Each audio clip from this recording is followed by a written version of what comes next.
Season 5 of The Chosen takes its boldest step yet, reimagining the Last Supper in a way that is reverent, raw, and unexpectedly emotional. What could have been a familiar reenactment of a biblical scene instead unfolds like a farewell dinner among close friends, each man carrying his own weight of unspoken thoughts, betrayal, and grief. Jesus doesn't just break bread, he breaks the silence. Earlier in the season, we saw him more withdrawn, contemplative, clearly carrying the burden of what lies ahead. That quiet tension explodes in this episode, where Jonathan Rumi gives perhaps his most restrained yet powerful performance of the series. He doesn't need thunder or miracles here. His eyes do the work. Every gesture is filled with finality. The room is dimly lit, a conscious directorial choice that adds to the gravity of the moment. But it's the stillness that cuts deepest. No flashy camera tricks. Just disciples sitting around a table, deeply human in their confusion and denial. For the first time, Peter doesn't have the words. John is on the verge of tears from the opening prayer. And Judas? The camera lingers on him in a way that makes his every twitch feel like a prelude to catastrophe. Instead of rushing through the ritual, the show allows the moment to breathe. We see Jesus wash their feet, and for the first time in the series, he looks tired.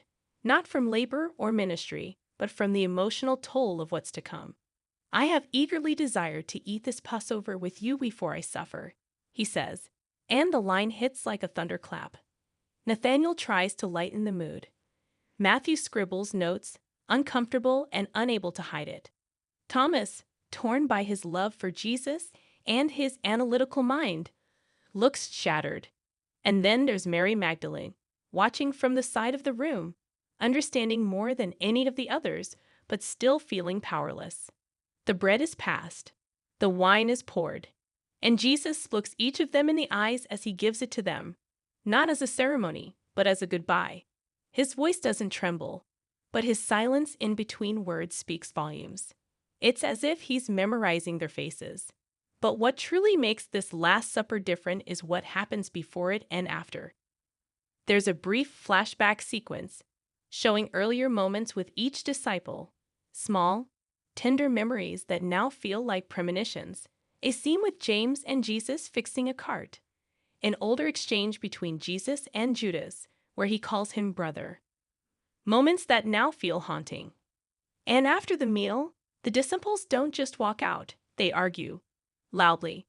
Bartholomew can't understand why Jesus would speak so cryptically. Simon the Zealot thinks they need to prepare to fight. And Peter, furious and scared, yells at Jesus for talking like it's the end. The betrayal isn't just Judas's. It's the disciples' inability to fully grasp what's happening, even after 3 seasons of miracles and teachings. But Jesus doesn't scold them. He just says, "You'll understand later."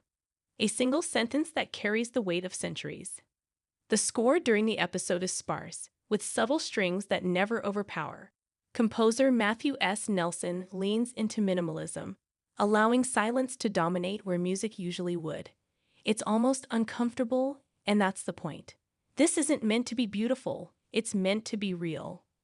Director Dallas Jenkins made the choice to film the entire sequence over 2 days, in near total chronological order, a rarity in television. That decision pays off. The emotion builds naturally, the tension mounts, and the actors' performances reach a level of authenticity that can't be manufactured.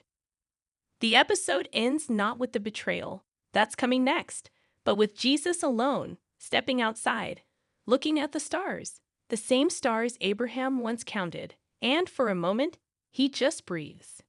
No miracles, no dialogue. Just a man about to give everything. The Chosen Season 5's depiction of the Last Supper doesn't aim to reinvent the wheel.